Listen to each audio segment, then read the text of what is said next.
Welcome to another episode of Security Minutes. I'm here with Carl Solder. Carl, how are you? I'm good, thank you very much. I'm here to talk to you today about AI. It's a topic that I know is near and dear to your heart.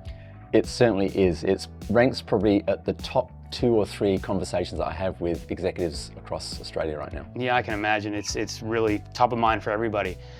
I want to start off really simple. Cybersecurity, AI, and innovation. Yes. What's Cisco doing? Cisco's doing an awful lot, and I know we don't have hours to talk about this, so I'll try and condense what we're doing. But effectively, Cisco is focusing its AI efforts in 3 areas. There's around infrastructure. Yep. There is what I call background AI. So this is AI that's embedded in existing solutions. Customers will take an off-the-shelf solution, start using it, and in the background, there's a bit of AI that's doing its job. Makes sense. The third part of it is what I call more foreground AI. And this is where we're having things like virtual assistants, where it's more in your face. So you're going to be enacting and interacting with an AI assistant to affect workflows and also gain insights into what's happening in and across the network. Those virtual assistants, big game changer for organizations. Really helps end users. Let's take the firewall for an example. It's always been a challenge. You have a firewall that runs over many years. Yes. And you're building a rule base. How is AI Assistant helping those people? It's a really great question. In my previous role, when I was working in engineering, I actually worked with customers who had hundreds of thousands, sometimes millions of rules. So much so that the rule set was so big that operators would not want to change anything for fear of breaking. So one area that we're focusing on with artificial intelligence is to pass through those rule sets, look for duplicate rule sets that might be more effective if they're reordered. And so they can actually go through, refine, conversion, consolidate that rule set. Also, the other part of it is when an operator decides to put in place a new security policy, being able to have a conversation with the AI assistant around what they want to do, and for the AI assistant to actually make recommendations. And at the same time, go through the existing rule set and see if there's anything else that we can maybe merge or consolidate in order to enact that particular policy for the operator. So providing great insights. Now, great insights. Speaking of insights and speaking of innovation, Hypershield. I'm hearing a lot about Hypershield. Yeah.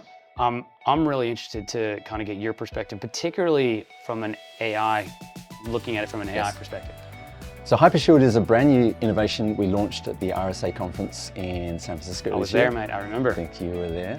And it really represents a brand new paradigm for how we can better protect and secure applications in the cloud. That's really the first use case that we're focusing on with Hypershield. So at its core, Hypershield is a piece of software. It runs in the cloud. It's what we call an enforcement point. Kind of like a firewall, but not quite a firewall. So what do I mean by that? So the actual piece of software is based on what we call a technology we call eBPF, Extended Berkeley Packet Filter. Okay. And this essentially allows the enforcement point to run in the kernel. Now, when the enforcement point runs in the kernel, for the target applications it's looking to secure, it has a whole range of insights that it would not necessarily have was it running in user space. Fair enough. So for example, the target application, it will be able to build a baseline around its usage around CPU, memory, what it's connecting to, what's connecting to it, the files it's accessing, the directories it's accessing, and it builds up this baseline of normal behavior.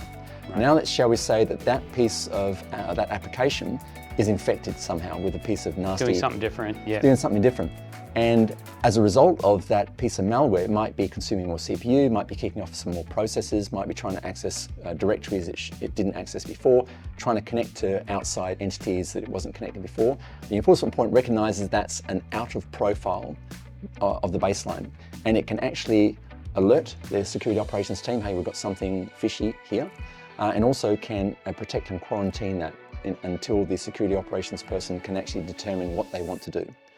The interesting thing about this technology, and we were talking about this earlier on, is the technology itself can actually take the action. I mean, the technology is there to do it today. It could do. Okay.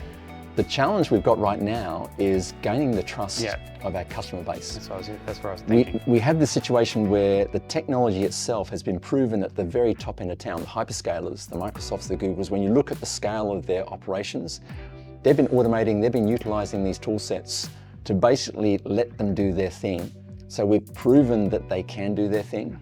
But when we come down to the customers that we work with across Australia and New Zealand, we have that bit of an issue around trust. And it's actually, I blame my generation mostly. Well, our generation. So, our generation. Yeah. Where I think they want to build up that trust that these tool sets are not going to muck things up. Yeah.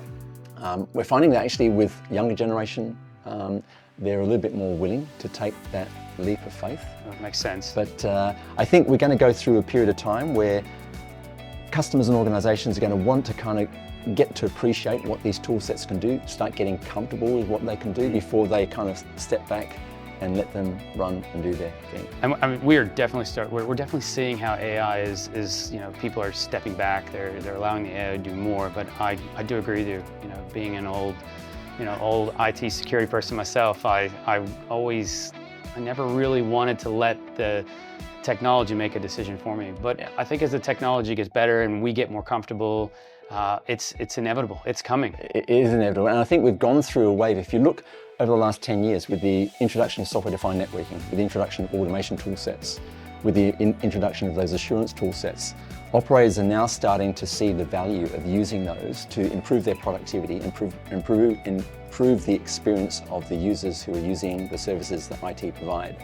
And I think this is just another chapter that we're going to be going through to get the operators more comfortable with these new evolution of tool sets that are going to hopefully make them more productive. So there's some really exciting stuff coming. Yes. And Carl, thank you so much for your time. And please stay tuned for our next episode where we're going to be focusing on data governance and AI. Thank you very much.